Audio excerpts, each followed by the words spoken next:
নমস্কার ভাই এবং বোনেরা, প্রতিশ্রুতি চ্যানেলে তোমাদের স্বাগত জানাই। এখানে তোমরা পাবে বিভিন্ন প্রতিযোগিতামূলক পরীক্ষার প্রশ্ন উত্তর এবং গুরুত্বপূর্ণ সাজেশন। আমরা মূলত এই চ্যানেলটিতে জিকে এবং জিএস বিষয়ের ওপর পড়াশোনা করব এবং জানব সম্পূর্ণ বাংলা ভাষায়। আমরা শুরু করেছিলাম এসএসসি জিডি 2025-এর প্র্যাকটিস সেট, যেগুলো তোমার বিভিন্ন শিফট থেকে কোশ্চেনগুলো আলাদা আলাদা করে আর 20টি কোশ্চেন একসাথে করে একটা পেপার তৈরি করে সে তার প্রশ্নগুলো সলভ করছিলাম। ঠিক আছে, তো আগের দিন আমরা দুটো করেছিলাম, আজকে 3 নম্বর প্র্যাকটিস সেট নিয়ে এসেছি তোমাদের কাছে। ঠিক আছে, তো তাহলে চলো শুরু করা যাক আজকের আমাদের প্রথম প্রশ্ন। কি বলেছে প্রথম প্রশ্নটা? নিম্নলিখিতগুলির মধ্যে সংবিধানের কোন অনুচ্ছেদটিতে সমতার অধিকারের কথা উল্লেখ রয়েছে?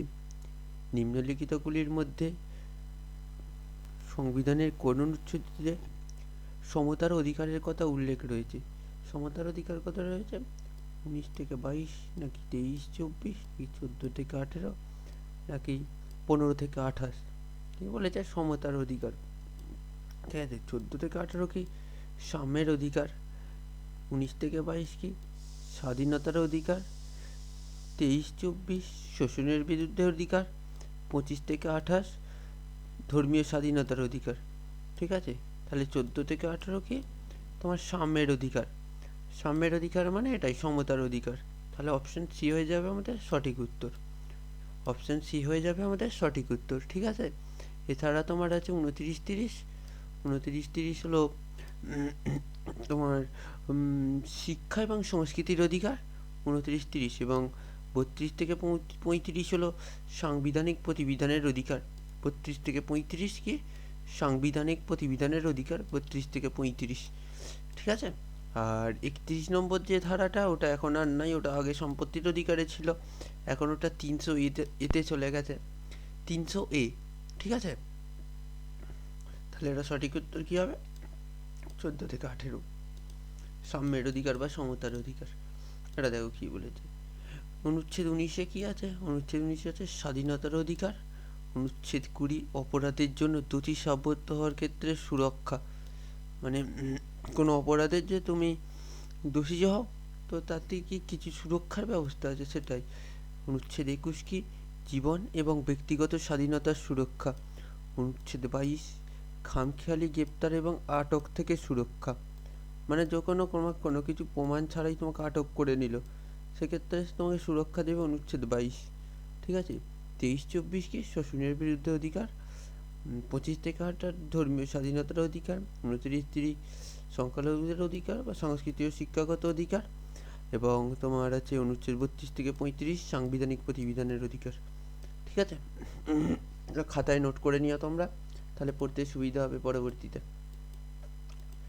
পরের প্রশ্নটা দেখো কি বলেছে। অর্থ বিল উত্থাপনের কতদিনের মধ্যে সংসদে পাস করতে হয়? অর্থ বিল উত্থাপনের কতদিনের মধ্যে সংসদে পাস করতে হয়? কতদিনের মধ্যে পাস করতে হয়? 75 দিনের মধ্যে পাস করতে হয়। ঠিক আছে, 75 দিনের মধ্যে অর্থ বিল তোমার পাস করতে হয়। এগিয়ে বলেছে দেখো, অর্থ বিল শুধুমাত্র লোকসভায় পেশ করা যায়। অর্থ বিল কোথায় পেশ করা যায়? শুধুমাত্র লোকসভায় অর্থ বিল পেশ করা যায়। অর্থ বিল সংবিধানের কত নম্বর ধারায় আছে? 110। 110 ধারায় অর্থ বিল আছে। ঠিক আছে, নোট করে নেবে এগুলো খাতায়। পরেরটা দেখো কি বলেছে। দক্ষিণ গঙ্গোত্রী অবস্থিত কোথায়? দক্ষিণ গঙ্গোত্রী কোথায় অবস্থিত? দক্ষিণ গঙ্গোত্রী অবস্থিত তোমার আন্টার্কটিকায়। আন্টার্কটিকায় অবস্থিত দক্ষিণ গঙ্গোত্রী। ঠিক আছে, এটা দেখো কী বলেছে। ভারতীয় আন্টার্কটিক কর্মসূচি হলো national centre for polar and ocean research, Bharat সরকারের পৃথিবী বিজ্ঞান মন্ত্রকের অধীনে হওয়া একটি অভিযানমূলক কর্মসূচি। এটি কবে শুরু হয়েছিল? 1981 সালে। তাহলে যদি বলা হয় যে national centre for polar and ocean research, এটি কবে শুরু হয়েছিল? 1981 খ্রিস্টাব্দে শুরু হয়েছিল। কোথায়? আন্টার্কটিকায়। ঠিক আছে,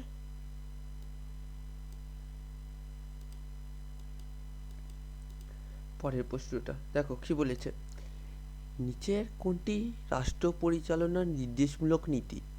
নিচের কোনটি রাষ্ট্র পরিচালনার নির্দেশমূলক নীতি? কী কী আছে অপশান? জীবন এবং ব্যক্তিগত স্বাধীনতা সুরক্ষা, গ্রাম পঞ্চায়েত গঠন, সংখ্যালঘুদের স্বার্থ সংরক্ষণ, অস্পৃশ্যতা বিলোপ। রাষ্ট্র পরিচালনার নীতি, রাষ্ট্র পরিচালনার নির্দেশমূলক নীতি মানে কি সে বলে যা, তাহলে এটা কোনটা হবে? গ্রাম পঞ্চায়েত গঠন, যেটা রাষ্ট্র পরিচালনা করতে কাজে লাগে, গ্রাম পঞ্চায়েত। ঠিক আছে,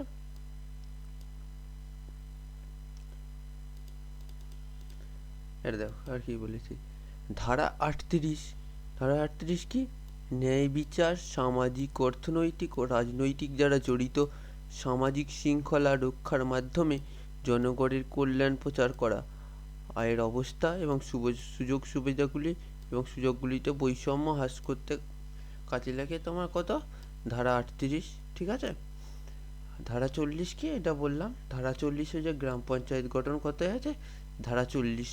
ঠিক আছে, ধারা 41 কি আছে? জনকল্যাণে প্রচারের জন্য একটি সামাজিক শৃঙ্খলা রক্ষার জন্য। ঠিক আছে, ধারা 44 কি? অভিন্ন নাগরিক বিধি। অভিন্ন নাগরিক বিধি বা কি বলে, ইউনিক সিভিল কোড। ঠিক আছে, সিভিল কোড। ধারা 46 কি? ধারা 46 বলে তপশিলি বর্ণ, তপশিলি উপজাতি এবং অন্যান্য বিভাগের অর্থনৈতিক স্বার্থ প্রচার, ধারা 46। ধারা 50 কি? শাসন বিভাগ থেকে বিচার বিভাগের পৃথকীকরণ। এটা কিন্তু ইম্পর্টেন্ট। ঠিক আছে, শাসন বিভাগ থেকে বিচার বিভাগের যে পৃথকীকরণ, এটি কোন ধারায় আছে? এটা আছে তোমার ধারা 50-এ। ঠিক আছে, আর এই ইউনিফর্ম সিভিল কোড এটাও তোমার ইম্পর্টেন্ট, ধারা 44। ঠিক আছে, এবং ধারা 51 কি? আন্তর্জাতিক শান্তির প্রচার এবং সুরক্ষা। আন্তর্জাতিক শান্তির প্রচার এবং সুরক্ষা আছে ধারা 51-তে। ঠিক আছে, এগুলো তোমরা খাতায় নোট করে নিও কিন্তু। পরের প্রশ্নটা দেখো কি বলেছে, ডিউস শব্দটি কোন কোন খেলার সঙ্গে যুক্ত? ডিউস শব্দটি কোন কোন খেলার সঙ্গে যুক্ত? দাবা এবং ক্রিকেট, বাস্কেটবল এবং ব্যাডমিন্টন, ক্রিকেট এবং টেনিস, টেনিস এবং ব্যাডমিন্টন। এই ডিউস শব্দটি কিসের সঙ্গে যুক্ত? এটি টেনিস এবং ব্যাডমিন্টনের সঙ্গে যুক্ত। ডিউস কখন হয়? যখন দুটি টিমেরই স্কোর সমান হয়ে যায়। ঠিক আছে, 20-20, 20-20 কিসের ক্ষেত্রে হয়? 20-20 হয় তোমার ব্যাডমিন্টনের ক্ষেত্রে, এবং টেনিসের ক্ষেত্রে 40-40। ঠিক আছে, এইগুলি তোমার মানে ড্র হয়ে গেলে বা 20-20 বা 40-40 হয়ে গেলে এটাকে তোমার কি বলে? ডিউস বলে। ঠিক আছে, এই ডিউস হলে কি করতে হয়? এই ডিউস হলে তোমার একটা ম্যাচ জিততে হলে একে তোমার 22-20 করতে হবে। 22-20 করতে হবে, তবেই সে একমাত্র সে বিজয়ী হিসেবে জড়িত হবে। 21 বা 21-20 হলে সেক্ষেত্রে মানে পরপর 2টি সেট জিততে হবে, বা এটা তোমার 42-40 হতে হবে। ঠিক আছে, ডিউস মানে পরপর 2টো স্কোর করতে হবে, তবে সে বিজয়ী হবে ডিউস পয়েন্ট এলে। ঠিক আছে, কি বলেছি, টেনিসে ব্যবহৃত অন্যান্য শব্দগুলি কি কি? Service, grand slam, smash, game point, break point, shot, grass, court, baseline, drop shot ইত্যাদি। এগুলো হলো টেনিসে ব্যবহৃত শব্দ। এইগুলোও মাঝে মাঝে দেয় পরীক্ষায়। ঠিক আছে, যেমন বলে দেয় যে স্ম্যাশ এই শব্দটি তোমার কোন খেলায় শোনা যায় বা কোন খেলার সঙ্গে যুক্ত। সেক্ষেত্রে তোমার 4টে অপশান দিয়ে দিল, তার মধ্যে টেনিসটা দিয়ে দেবে। ঠিক আছে, সেক্ষেত্রে তোমার টেনিসটা ঠিক করতে হবে। পরের প্রশ্নটা দেখো কি বলেছে, এশিয়াটিক সোসাইটি অফ বেঙ্গলের প্রতিষ্ঠাতা কে? এটি এশিয়াটিক সোসাইটি অফ বেঙ্গলের প্রতিষ্ঠাতা কে? এশিয়াটিক সোসাইটি কে করেছিলেন বলতো? Sir William Jones. Sir William Jones কত খ্রিস্টাব্দে করেছিলেন এশিয়াটিক সোসাইটি? 1784 খ্রিস্টাব্দে। 1784 খ্রিস্টাব্দে। ঠিক আছে, এটা কোথায় প্রতিষ্ঠিত হয়েছিল? কলকাতায়। কলকাতায় প্রতিষ্ঠিত হয়েছিল এশিয়াটিক সোসাইটি অফ বেঙ্গল। ঠিক আছে, আচ্ছা, sir lord William Bentinck. Sir lord William Bentinck কে ছিলেন? তিনি ভারতের প্রথম গভর্নর জেনারেল ছিলেন। 1829 সালে সতীদাহ প্রথা বিলুপ্ত করেন তিনি, এবং তিনি ভারতে আধুনিক পাশ্চাত্য শিক্ষার জন্য তাহলে ভারতে আধুনিক পাশ্চাত্য শিক্ষার জনক তাহলে কি লর্ড উইলিয়াম বেন্টিক ছিলেন ভারতের প্রথম গভর্নর জেনারেল, ঠিক আছে। তিনি 1829 সালে সতীদাহ প্রথা বিলুপ্ত করেন। তো সতীদাহ প্রথা বিলুপ্ত করেন তিনি রাজা রামমোহন রায়ের সহায়তায় তিনি সতীদাহ প্রথা বিলুপ্ত করেন, ঠিক আছে।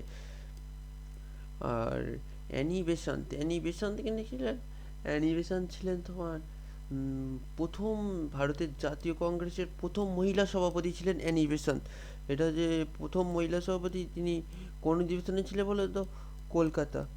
কলকাতা অধিবেশনে ছিলেন। ওটা কত খ্রিস্টাব্দে হয়েছিল? 1917 খ্রিস্টাব্দে।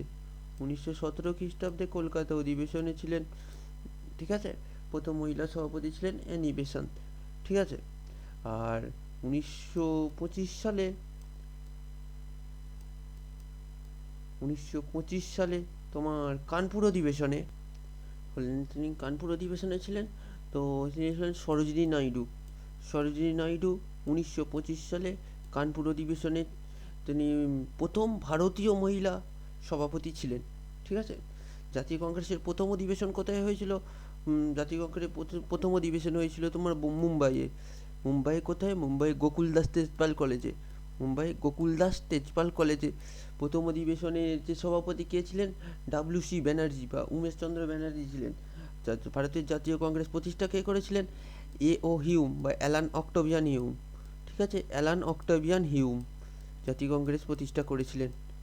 এগুলো কিন্তু সব নোট করে নিও তোমরা, অনেক এক্সট্রা ডিটেলস বলে দিচ্ছি আমি পরপর, ঠিক আছে। আর তোমার রাজা রামমোহন রায় তিনি ব্রাহ্ম সমাজের প্রতিষ্ঠা করেছিলেন, ঠিক আছে।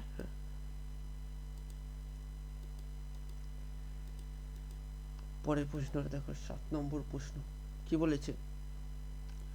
বলেছে যে কেন্দ্রীয় ঔষধ মান নিয়ন্ত্রক সংস্থা CDSCO, কেন্দ্রীয় ঔষধ মান নির্ণায়ক সংস্থা এর CDSCO ফুল ফর্ম কি? Central drug standard controller organisation. C দিয়ে সেন্ট্রাল, D দিয়ে ড্রাগ, S দিয়ে স্ট্যান্ডার্ড, C দিয়ে কন্ট্রোলার, O দিয়ে অর্গানাইজেশন, ঠিক আছে। এর হেডকোয়ার্টার কোথায় অবস্থিত? হেডকোয়ার্টার কোথায়? নিউ দিল্লি, মুম্বাই, পুনে নাকি নয়ডা? কোথায় অবস্থিত? নিউ দিল্লিতে অবস্থিত, ঠিক আছে। অপশান এ হয়ে যাবে সঠিক উত্তর। নিউ দিল্লিতে অবস্থিত কেন্দ্রীয় ঔষধ মান নিয়ন্ত্রক সংস্থা। আচ্ছা, যে ডাক কন্ট্রোলার যে জেনারেল তিনি কি আছেন? ডাক কন্ট্রোলার জেনারেল ডাক্তার রাজীব সিং রঘুবংশী। ভারতের ডাক কন্ট্রোলার জেনারেল হলেন ডাক্তার রাজীব সিং রঘুবংশী, ঠিক আছে। পরের প্রশ্নটা দেখো কি বলেছে। সুগ্গি ভারতের ড্যাশ রাজ্যের একটি বিখ্যাত লোকনৃত্য। সুগ্গি ভারতের ড্যাশ রাজ্যের একটি বিখ্যাত লোকনৃত্য। সুগ্গি হলো কর্ণাটকের একটি লোকনৃত্য, ঠিক আছে। কর্ণাটকের আরও কিছু লোকনৃত্য কী কী? সুগ্গি, কারাগা, বীরগাসে, হুত্তরি, তারপরে যক্ষগান, ঠিক আছে। এগুলো সব কর্ণাটকের তোমার লোকনৃত্য। আর আরও আছে যেমন কিছু ডোল্লু, কুনিতা, তোগালু, গোম্বেয়াটা, কারাগাটা বললাম, বীরগাসে বললাম, কমসলে, গোড়াভাড়া, কুনিতা ইত্যাদি, ঠিক আছে। তো এইগুলো আমি তোমাদের একটা আলাদা PDF করে দেব, যে কোন রাজ্যের কোন লোকনৃত্য বিখ্যাত লোকনৃত্য বা উৎসব, এগুলো আমি সব আলাদা আলাদা করে PDF করে দেবো। আমি PDF টাইপ করছি, এখন হয়তো একটু টাইম লাগবে আমার, আমি করে দেবো, চিন্তা নেই কিছু, করে টেলিগ্রামে আপলোড করে দেবো ফ্রি PDF, ঠিক আছে। আর এইগুলো দেখো যে ভারতের যে ক্লাসিক্যাল ডান্স বা শাস্ত্রীয় নৃত্য, ভারতনাট্যম কোন রাজ্যে? তামিলনাড়ু। কুচিপুড়ি অন্ধ্রপ্রদেশ, কথাকলি কেরালা, মোহিনীআট্টম কেরালা, ওড়িশি ওড়িশা, মণিপুরি মণিপুর, কত্থক উত্তরপ্রদেশ, সত্রিয়া আসাম, ঠিক আছে। পরের প্রশ্নটা দেখো কি বলেছে। লোনার হ্রদটি ড্যাশ রাজ্যে অবস্থিত? লোনার হ্রদটি কোন রাজ্যে অবস্থিত? মহারাষ্ট্রে অবস্থিত লোনার হ্রদ, ঠিক আছে, মহারাষ্ট্রে অবস্থিত।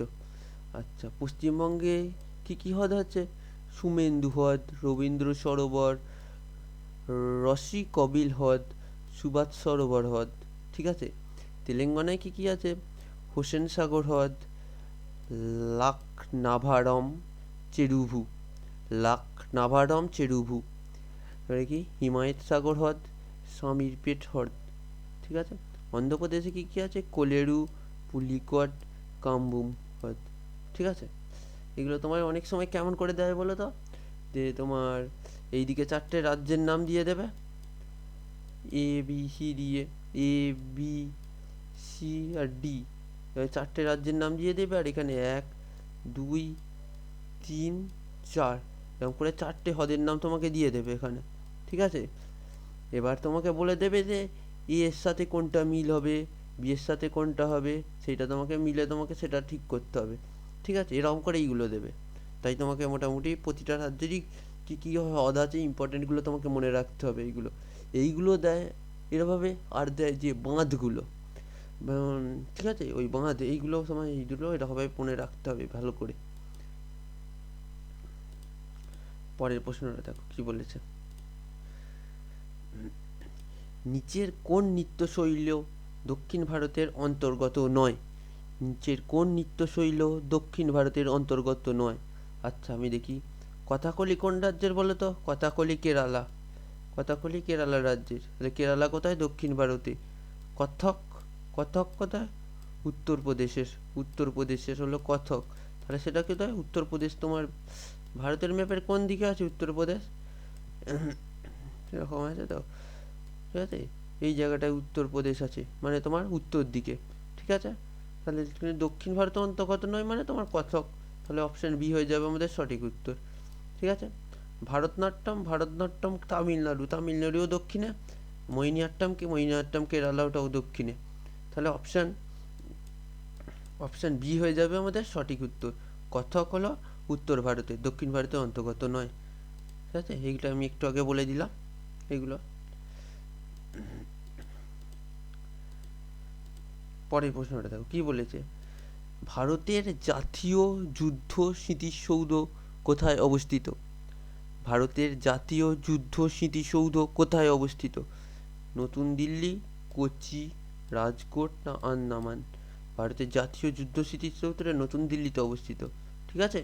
নতুন দিল্লিতে অবস্থিত ভারতের জাতীয় যুদ্ধ স্মৃতিসৌধ। আর কি? প্রধানমন্ত্রী নরেন্দ্র মোদী 2019 সালের 25শে ফেব্রুয়ারি দিল্লিতে জাতীয় যুদ্ধ স্মৃতিসৌধের উদ্বোধন করেছিলেন। তাহলে জাতীয় যুদ্ধ স্মৃতিসৌধ এটা কবে উদ্বোধন হয়েছিল? 2019 সালের 25শে ফেব্রুয়ারি। কে উদ্বোধন করেছিলেন? প্রধানমন্ত্রী নরেন্দ্র মোদী। ঠিক আছে। কোথায়? নতুন দিল্লিতে। জাতীয় যুদ্ধ জাদুঘরটি নয়াদিল্লির ইন্ডিয়া গেটের কাছে প্রিন্সেস উদ্যানে অবস্থিত। তাহলে জাতীয় যুদ্ধ যে জাদুঘর সেটি কোথায় অবস্থিত? সেটিও দিল্লিতে অবস্থিত, ইন্ডিয়া গেটের কাছে প্রিন্সেস উদ্যানে। পরের প্রশ্নটা দেখো, 12 নম্বর প্রশ্ন কি বলেছে। জাতীয় গ্রামীণ কর্মসংস্থান কর্মসূচি 1889 সালে ড্যাশের সাথে একীভূত হয়? জাতীয় গ্রামীণ জাতীয় গ্রামীণ কর্মসংস্থান কর্মসূচি 1989 সালে ড্যাশের সাথে একীভূত হয়। এটি তোমার জওহর রোজগার যোজনা, জওহর রোজগার যোজনার সাথে একীভূত হয়েছিল তোমার জাতীয় গ্রামীণ কর্মসংস্থান কর্মসূচি। ঠিক আছে। কি বলেছে। প্রধানমন্ত্রী রাজীব গান্ধী কর্তৃক জাতীয় গ্রামীণ কর্মসংস্থান কর্মসূচি এবং গ্রামীণ ভূমিহীন কর্মসংস্থান গ্যারেন্টি প্রোগ্রামকে একীভূত করে 1 এপ্রিল 1989 সালে জওহর রোজগার যোজনা চালু করা হয়েছিল। ঠিক আছে। মানে প্রধানমন্ত্রী রাজীব গান্ধী কর্তৃক জাতীয় গ্রামীণ কর্মসংস্থান, মানে প্রধানমন্ত্রী রাজীব গান্ধী এই দুটি কর্মসংস্থানকে একত্রিত করেছিলেন কবে? 1989 সালের 1 এপ্রিল, এবং সেটির নাম দিয়েছিলেন জওহর রোজগার যোজনা। ঠিক আছে। এই কর্মসূচির যে শহরে সংস্করণ ছিল সেটা কি? নেহরু রোজগার যোজনা নাম ছিল। ঠিক আছে। ইন্দিরা আবাস যোজনা কবে শুরু হয়েছিল? 1985 খ্রিস্টাব্দে। গ্রামীণ ভূমিহীন কর্মসংস্থান গ্যারেন্টি আইন 1983 খ্রিস্টাব্দে। কর্মসংস্থান নিশ্চিতকরণ প্রকল্প শুরু হয়েছিল 1993 খ্রিস্টাব্দে। ঠিক আছে, এগুলো কিন্তু একটু খাতায় নোট করে রেখো, তাহলে তোমাদের পড়তে সুবিধা হবে, খাতায় নোট করা থাকলে চট করে খুঁজে পাবে। পরের প্রশ্নটা দেখো কি বলেছে, যে কোন জায়গায় ভারতীয় মুদ্রা নোট ছাপা হয়? কোন জায়গায় ভারতীয় মুদ্রা নোট ছাপা হয়? নয়াদিল্লি, বোম্বাই, নাসিক, আগ্রা। এর মধ্যে ছাপা হয় তোমার নাসিক, অপশন সি, মানে এটা নাসিকে তোমার ভারতীয় মুদ্রা নোট ছাপা হয়। ঠিক আছে,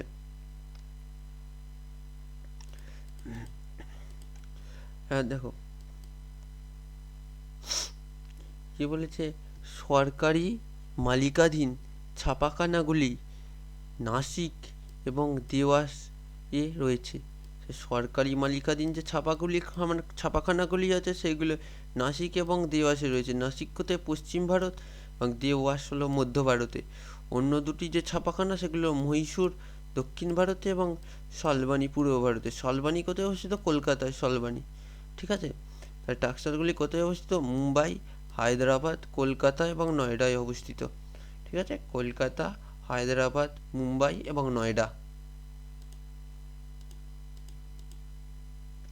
কি বলেছে দেখো, বক্সা ব্যাঘ্র সংরক্ষণ কোথায় অবস্থিত?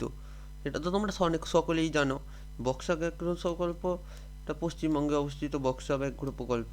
ঠিক আছে, আচ্ছা এটা দেখো, ঝাড়খণ্ডে কোন কোন জাতীয় উদ্যান বা বন্যজীবন অভয়ারণ্য আছে? সিংভূম এলিফ্যান্ট রিজার্ভ, বেতলা জাতীয় উদ্যান, দলমা বন্যজীবন অভয়ারণ্য, হাজারিবাগ বন্যজীবন অভয়ারণ্য। এগুলি কোথায়? সব ঝাড়খণ্ডে। ছত্তিশগড়ে কি কি আছে? অচনকমার বন্যজীবন অভয়ারণ্য, ইন্দ্রাবতী টাইগার রিজার্ভ, পাম্প মহিষ বন্যজীবন অভয়ারণ্য, কাঙ্গের ভ্যালি জাতীয় উদ্যান, গুরু ঘাসি দাস জাতীয় উদ্যান। বিহারে কি কি আছে? বাল্মীকি টাইগার রিজার্ভ, রাজগীর বন্যজীবন অভয়ারণ্য, বিক্রমশিলা গাঙ্গেয় ডলফিন অভয়ারণ্য। ঠিক আছে, এগুলো মনে রাখবে, একটু পারলে নোট করে নাও। পরের প্রশ্নটা দেখো কি বলেছে, পরিবেশে অজৈবিক উপাদানের উদাহরণ হলো ড্যাশ। পরিবেশের অজৈবিক উপাদানের উদাহরণ হলো ড্যাশ। উদ্ভিদ জৈব উপাদান, প্রাণী জৈব উপাদান। বাতাস হলো অজৈব উপাদান। ঠিক আছে, বাতাস হলো অজৈব উপাদান।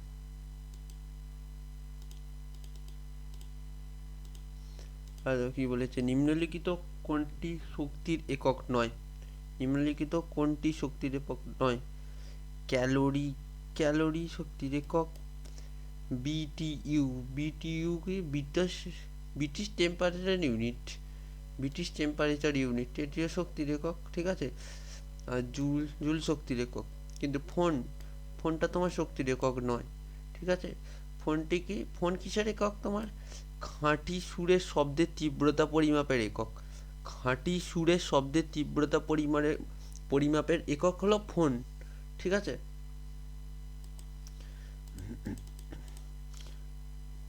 ঠিক আছে, আর দেখো এটা বললাম।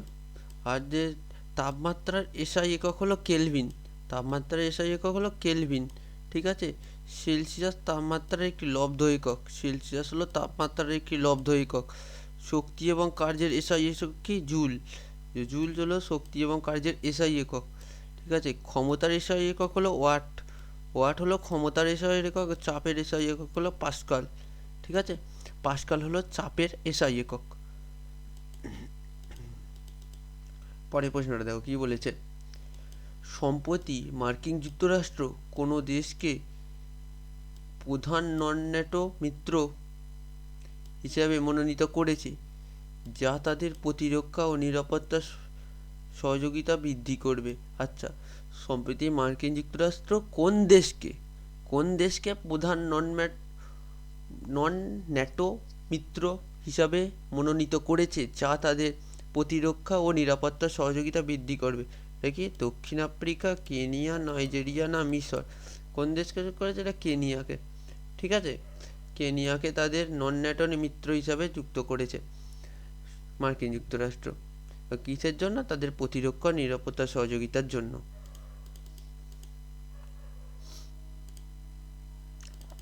পরের প্রশ্নটা দেখো কি বলেছে। 18 নম্বর প্রশ্ন, প্রধানমন্ত্রী জীবন প্রকল্পের পুরো নাম কি? প্রধানমন্ত্রী জীবন প্রকল্পের পুরো নাম কি? কি বলেছে? জৈব জ্বালানি পরিবেশ বান্ধব ফসলের অবশিষ্টাংশ প্রতিকার। এটা বাংলায় ওটা হচ্ছে। ঠিক আছে, তো এটা ইংলিশ নামটা কি? ইংলিশ নামটা হলো বায়োফুয়েলস এনভায়রনমেন্টালি ফ্রেন্ডলি ক্রপ রেসিডিউস রিমিডিয়েশন। ঠিক আছে, তাহলে কি হলো? বায়োফুয়েলস এনভায়রনমেন্টালি ফ্রেন্ডলি ক্রপ রেসিডিউস রিমিডিয়েশন। ঠিক আছে, এর ফুল ফর্ম। তো এটা বাংলা কি? জৈব জ্বালানি পরিবেশ বান্ধব ফসলের অবশিষ্টাংশ প্রতিকার করা। তো এটা হলো জীবন প্রকল্পের পুরো নাম।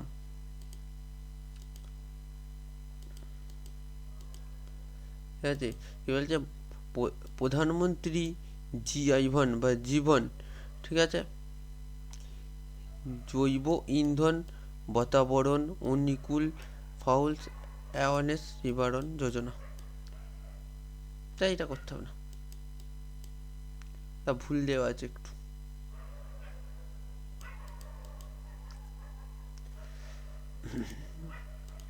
পরে প্রশ্ন দেখো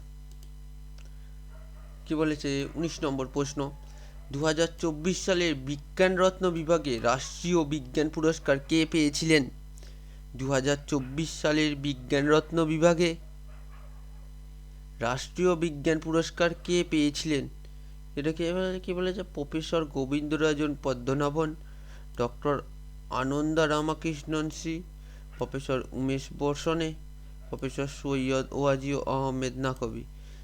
কে পেয়েছিলেন বলো তো? এটা পেয়েছিলেন option E, professor Govindarajan Padmanabhan. ঠিক আছে, তিনি বিজ্ঞান রত্ন বিভাগে রাষ্ট্রীয় বিজ্ঞান পুরস্কার পেয়েছিলেন। এটা দেখো কি বলেছে। বিজ্ঞান রত্ন কি? বিজ্ঞান রত্ন ভারতের বৈজ্ঞানিক সম্প্রদায়ের সর্বোচ্চ সম্মানের একটি। ভারতের বৈজ্ঞানিক সম্প্রদায়ের সর্বোচ্চ সম্মানের একটি কি হলো? বিজ্ঞান রত্ন। ঠিক আছে, বিজ্ঞান রত্ন কি? এই পুরস্কারটি বিজ্ঞানে জীবনকালীন অবদানের জন্য সর্বোচ্চ ব্যক্তিগত সম্মান। সর্বোচ্চ ব্যক্তিগত সম্মান হলো বিজ্ঞান রত্ন। বিজ্ঞানশ্রীকে এই বিভাগে বিজ্ঞানের ক্ষেত্রে উল্লেখযোগ্য অর্জনের জন্য বিজ্ঞানীদের সম্মানিত করা হয়। বিজ্ঞান যুব শান্তস্বরূপ ভাটনগর পুরস্কার, ভট্টনগর বা ভাটনগর, তাদের প্রাথমিক কর্মজীবনে উল্লেখযোগ্য অবদান রাখা তরুণ বিজ্ঞানীদের এই স্বীকৃতি দেওয়া হয়। মানে তরুণ বিজ্ঞানীদের দেওয়া হয় বিজ্ঞান যুব শান্তিস্বরূপ ভাটনগর। আর বিজ্ঞান দল পুরস্কার কি? বৈজ্ঞানিক অগ্রগতিতে তাদের সম্মিলিত অর্জন এবং অবদানের জন্য দলগুলিকে দেওয়া হয়। মানে বিজ্ঞান দল পুরস্কার একটি দলকে, বৈজ্ঞানিক দলকে দেওয়া হয়। ঠিক আছে, তারা সেগুলি দ্বারা একসাথে একটি অ্যাচিভমেন্ট অ্যাচিভ করেছে, সেটাকে বলা হয়। সেই জন্য তাদের বিজ্ঞান দল পুরস্কার দেওয়া হয়। ঠিক আছে,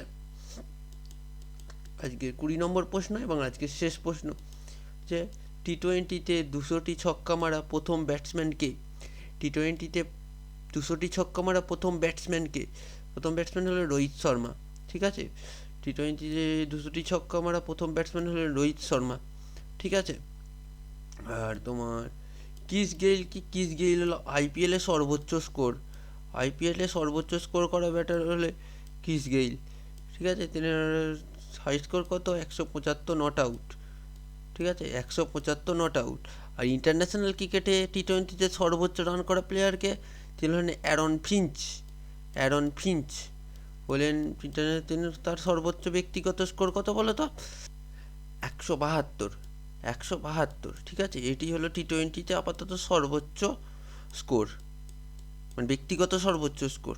ঠিক আছে, আর তোমার এই বছর মানে 2024 সালে প্রথম ব্যাটসম্যান হলো সঞ্জু স্যামসন। তিনি টি-20-তে দুটি ইনিংসে পরপর সেঞ্চুরি রেকর্ড করেছেন। ঠিক আছে, আর কি আছে, বাবর আজম হলো পাকিস্তানি ব্যাটসম্যান, জস বাটলার ইংল্যান্ডের উইকেট কিপার ব্যাটসম্যান এবং ওপেনার। ঠিক আছে, তো এই ছিল আমাদের আজকে 20টা প্রশ্ন।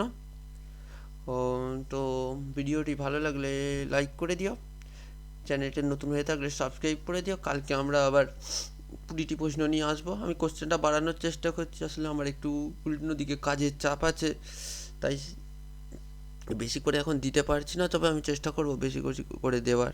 আর পিডিএফগুলো সব আমি টেলিগ্রাম চ্যানেলে দিয়ে দেবো, এইগুলো এবং যে পিডিএফগুলো বললাম, মানে ধরো ওই প্রতিটা বিভাগের যে পিডিএফগুলো, ওগুলো আমি দিয়ে দেবো সব টেলিগ্রাম চ্যানেলে। লেখালেখি করছি এখন ওগুলোর। ঠিক আছে, আজকে রাখলাম এখান পর্যন্তই। টাটা।